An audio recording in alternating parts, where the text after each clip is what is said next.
Hey, and welcome to the Headliner Podcast. We're dedicated to helping podcasters grow their shows through the power of social video.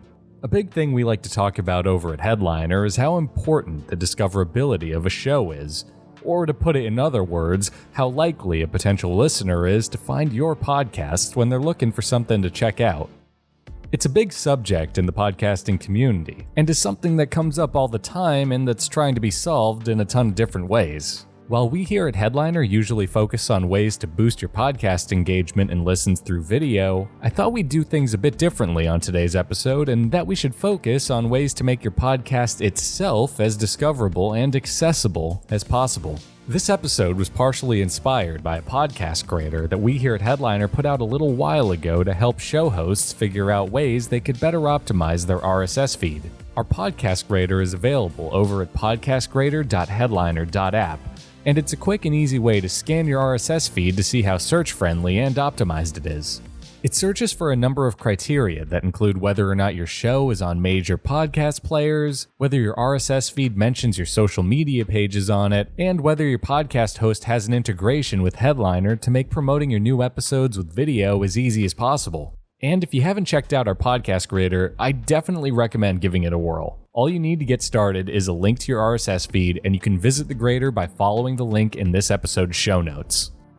But let's say you've already graded your feed, and you're looking for a few more ways to make finding and accessing your podcast as easy as possible. Well, that's what we're here to discuss today, starting with the website that your RSS feed has on it. A podcast website is a great way to make sure that your show is as accessible as possible. But while many podcast hosts allow you to create a simple homepage for your show that includes your audio as well as exit links to a number of podcast players, there's a lot of value in making your own website for your podcast from scratch using a site like WordPress or Squarespace. By moving your podcast site over to a service like either of those, you'll be giving yourself a lot more customization than you'd get on a site generated by a podcast host. And while that's definitely more work for you, it actually offers a lot of benefits for helping people find your podcast.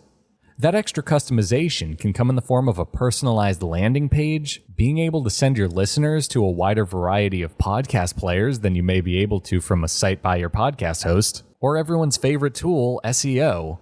With your own podcast site, you can create dedicated blog posts for each episode of your show. You could use this blog post to fill out additional information that didn't make it into your episode, to offer a transcription for your episode itself, or to host clips and excerpts from your podcast for anyone that's curious about what the episode offers. The big benefit of doing this is that you're loading your site with keywords that are tied to the subject of your podcast, which will make it easier for people to find your show while they're searching the web. Another great thing about doing this is that because you're posting an article as opposed to something that's simply linking to a podcast, you'll be able to reach a wider, more diverse audience than you could with just your audio. Plus, your audio can still be a part of the post. There's actually a lot you could do with a podcast website, so if you're at all curious for learning more about starting one, I highly recommend our blog post on the subject. You could find that post over on headliner.app/blog. Having a clean, informative podcast website on your RSS feed is an easy way to make your podcast easier to find online and, in my opinion, is worth the time that it takes to get one set up. Another thing you can do to optimize your RSS feed is to consider adding episode art to your show. Every podcast has its show art, which serves as an illustration for the entirety of your podcast. But if you want to go the extra mile, you can always create art for every episode of your show.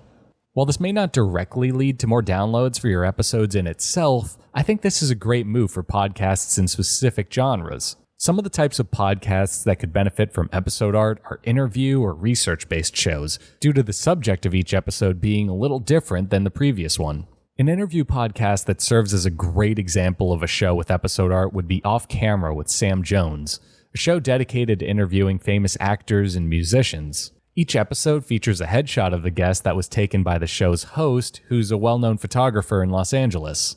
Episode art is great because it's another way for your audience to become engaged in your show, and because most podcasts don't use it, is a great way to stand out from the crowd.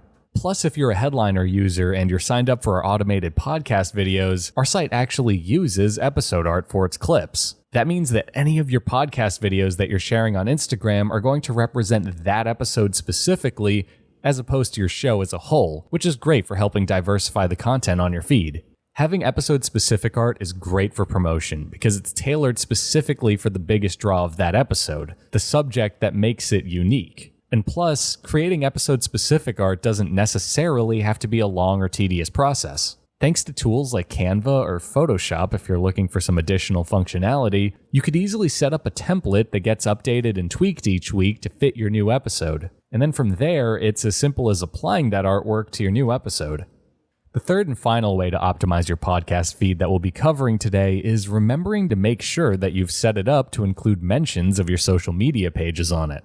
You can often do this from the settings of your account on your podcast host, and having up-to-date links to your social pages is a great way to help steer listeners towards interacting with you directly. It's also a very low-effort move that can come in handy when it comes to making sure that accurate information is displayed across podcatchers that have your show on it. It sounds simple, but making contacting a show as simple as clicking on a Twitter or Facebook icon in a web page is the kind of accessibility that goes a long way in building a rapport with your listeners and driving engagement to your podcast. And not only does making yourself more accessible to your listeners help with a show's engagement, it also helps with growing your audience due to how tweets are a public form of communication. By encouraging your listeners to tweet and interact with you, you're also encouraging them to essentially market your podcasts to their friends and followers by proxy.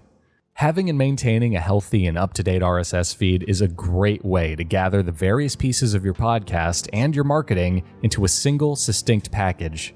By keeping your feed updated, you're giving people interacting with your show an easy and organized way to travel across the various pieces of your podcast. This is great for listeners, of course, but it's also great for podcasters that want to be easily reached by potential sponsors, press, or other podcasters looking for guests. If you want to find out more about RSS feed optimization or how your podcast feed fares, you could take Headliner's free podcast feed test by following the link in the show notes of this episode or by visiting podcastgrader.headliner.app.